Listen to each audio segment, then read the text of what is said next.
whoever else he wants to review the system as well. Okay.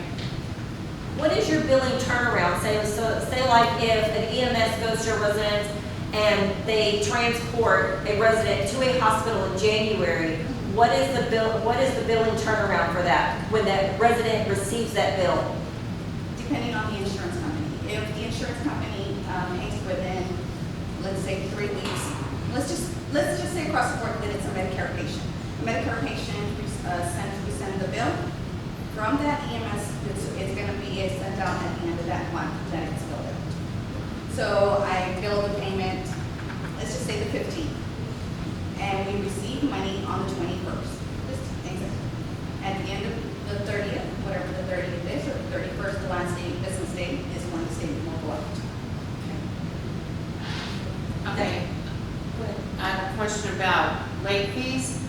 You charge 1.5% on late fees after 10 days. Is that after you send the bill to us? No, we don't charge late fees. It says so in the Yes, it proposal. does. It does, because depending not on entities, not on any city or county, we do for private. Ah, perfect. Thank you. Just clarify. Yes, ma'am. Okay. I see where to go. How do you feel about the communications there, Chief, and the availability of that? I'm sorry. How do you feel about the communications and the availability to review daily? I have that now through a back door of the specialized billing. If you will, I have a special code or login. I have to log in. I can not really pull a lot of the billing information only because I'm not familiar with that system, but I'm able to pull data such as IDs. Now, one thing to not get off the subject that Ms. Vernon was speaking about, as far as the software, if right now we currently use it's called EPCR. It's electronic patient care reporting software through Zoll. Specialized Billing has bought a license for that, and we use theirs. If we go away from specialized billing, we would have to purchase a new type of software that the EMS agency and fire agency would have to enter data information and patient care information to get to the billing company, and then we would also have to have the fees to have them set up the entire network to where they can talk to each other. You know, it costs more money. Correct. Okay. You have no problem with the system you have right now. The system for ABS is going to charge us about half of what the current system is going to charge us. Although you say you'll need new software if we get the ABS system. Do you prefer to wait for additional proposals to come in, or can you make a decision on what you prefer between the two you have now? Out of the choices I have now, I would stay with specialized billing.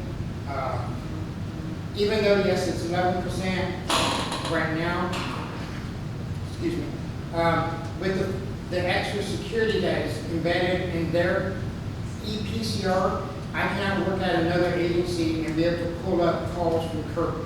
Whereas the Stratton, which we used to use, I was able to do that. I could work at another agency and pull up Kirby data just by logging in.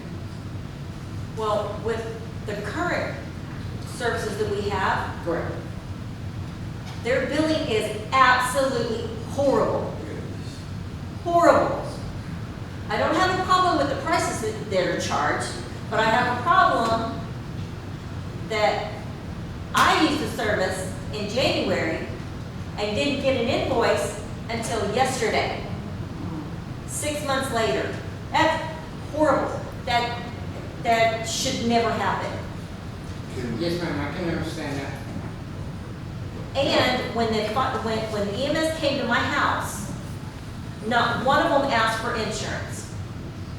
So now I have to turn around and do my due diligence and send that to my insurance company, which is going to take longer because insurance companies take their time. So that's probably 3-4 months down the line before that gets paid. Yes, ma'am, I can apologize about the crew not asking for insurance. I know when I'm on the trucks, I always ask, just, we can get that information. Our billing company currently, and I'm not sure if Ms. Carrillo can attest to that, our current billing company, specialized billing, if we don't get insurance information, they have the ability to look it up and get some information and put it, attach it to the report. It's our job, the crew's job, my job, to get that information while we're right there to speed up that process. Yes. When an EMT does not provide any information as an insurance, we do have a database that we can actually look through it. If they get the social security, the correct name, and the date of birth. That's the only way we can search for it and make sure that we can locate information. If we do not have any of those, we will not be able to locate anything. Now, according to our business, what we do is that we make sure we verify every single insurance before we even bill out to make sure that they do have all adequate information. If we do not have any information, we bill out to the patient and we request that they either call us or they can also go online and provide that information. They're also welcome to email us if they like. It just depends. And the pamphlet that I have the folder that I have provided for y'all, I have in here what we do for you, the information that we provide as a service. We also have information as what to expect. If you do change from a billing company, whether you choose us or whether you choose another billing company, just information of what to expect. What would the software cost be to have to upgrade if we chose your company? For the software, for the EPCR system that he's speaking about. I guess the first question I need to ask is, Chief, do y'all still have STRAC accessibility?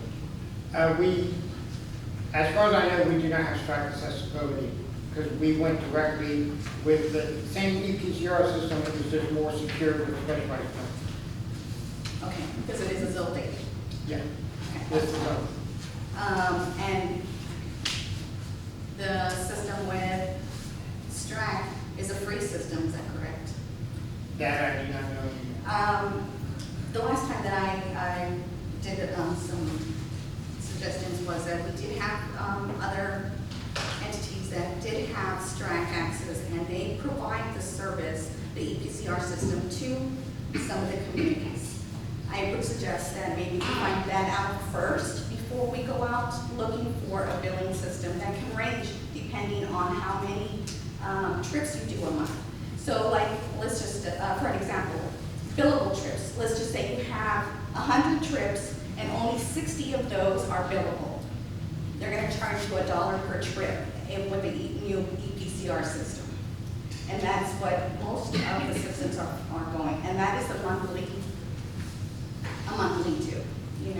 So each month is going to be different, plus the maintenance fees. And according, do y'all own your own tough books, or is that? The tough books are owned by the city of Kirby. Okay, so then that's an expense that you don't have to expect to do, other than just the EPCR system.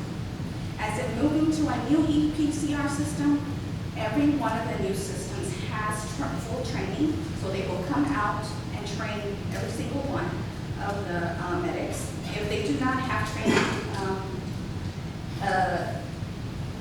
live, then they will have it, of course, through Zoom. Is that an extra charge? Or is it That's just go with included in this? the bundle. Chief, are there other companies out there that we can get a bid from that use our current software? Our current software, unfortunately, is licensed through specialized billing. So, It's Guys, their it's software. proprietary. Yeah, you got it. Okay. Okay, the EPCR software, the Zoll, is out there. There's different versions of it, but specialized billing has bought the license for the one that we use. It's coded to them. Right. Ma'am, is your software proprietary to you? No, it's not. Open it. Done deal. Well, let me ask again, do you want more bids, or do you want to make a decision on between these two? I can get more bids. I would be happy to keep reaching out and get more bids.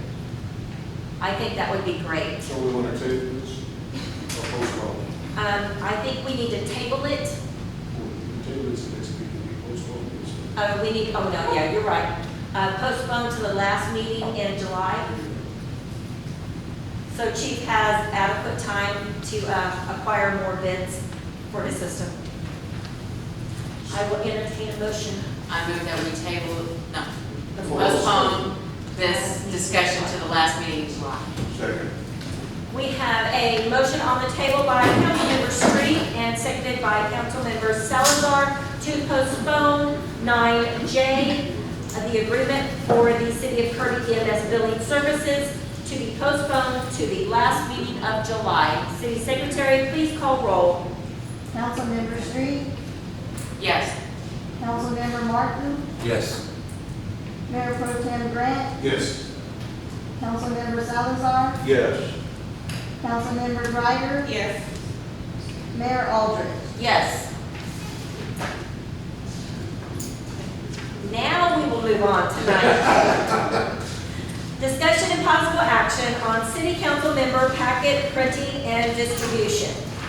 I had asked our city manager to place this on the agenda because last meeting, the council packet was 200 pages. This meeting, it was 70 pages. And they're printing it out 4 times. The city purchased iPads so the council could go green and to cut down on the printing expenses. With the copier contract that the city currently has, they are allotted so many copies. If they go over, we're charged more, okay? I want to see us use our iPads. If the iPads are not accessible to you, you can provide if it's too small, you can provide your own device, like I did. Or you can use your council stipend that you get and print it yourself. I know that I've heard from several council members that they do not have access to the Dropbox. I know that Monique or Patty can help out with that. I know all of us up here want to